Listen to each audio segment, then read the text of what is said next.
Hey everyone, I'm Amin Vafa and welcome back to the channel. If you're thinking about buying a home in Toronto, you're probably wondering, how much money do I actually need to buy a place here? I get this question all the time, and today I'm going to break down the real cost, not just the purchase price, but all the hidden and upfront expenses that come with buying a home in Toronto in 2025.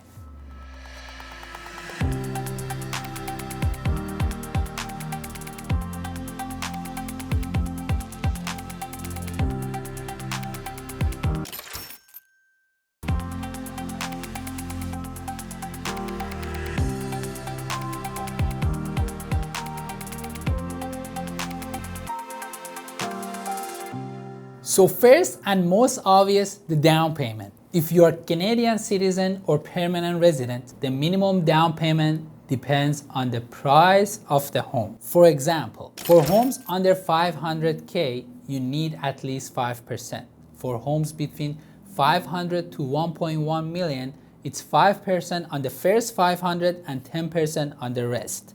For anything over 1.5 million, you need at least 20%. If you are a non-resident, like someone here on a work permit or just moving to Canada, banks usually require a minimum of 35%, and they want to see strong documentation, income, credit history, and source of funds. So let's use a simple example. If you're buying a condo for $700,000 as a resident, the minimum down payment is $45,000, but to avoid extra costs like mortgage insurance, it's better to put down 20%, which in this case is around $40,000. That brings us to the next category, closing costs. Closing costs are often underestimated, but they are very real. Let me walk you through them.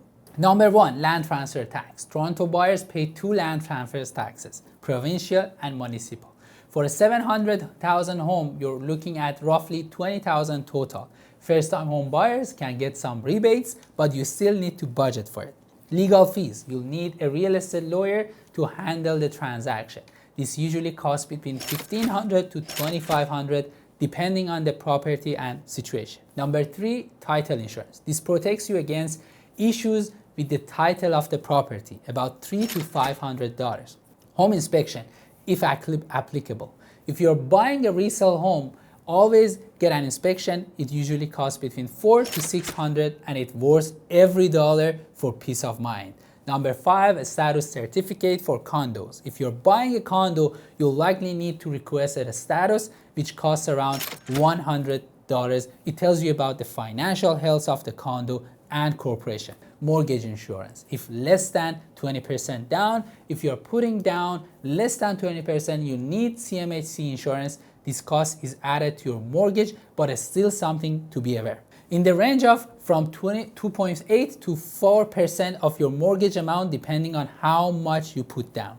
Now, if you are a non-resident or buying as a foreign buyer, there is one more big expense, the non-resident speculation tax, or NRST. This is an additional 25% tax on the purchase price in most parts of the Greater Toronto area.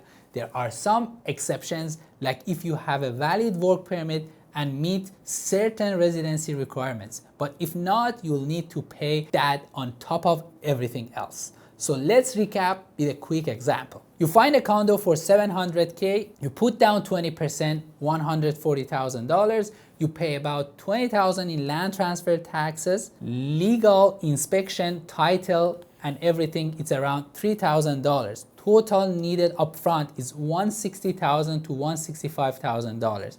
And if you are a non-resident, that's another $175,000 in speculation tax. Bottom line, buying a home in Toronto isn't just about saving for the down payment. You also need to plan for the closing costs, taxes that come along with it. That's why I always tell my clients, don't just look at the listing price, look at the full picture.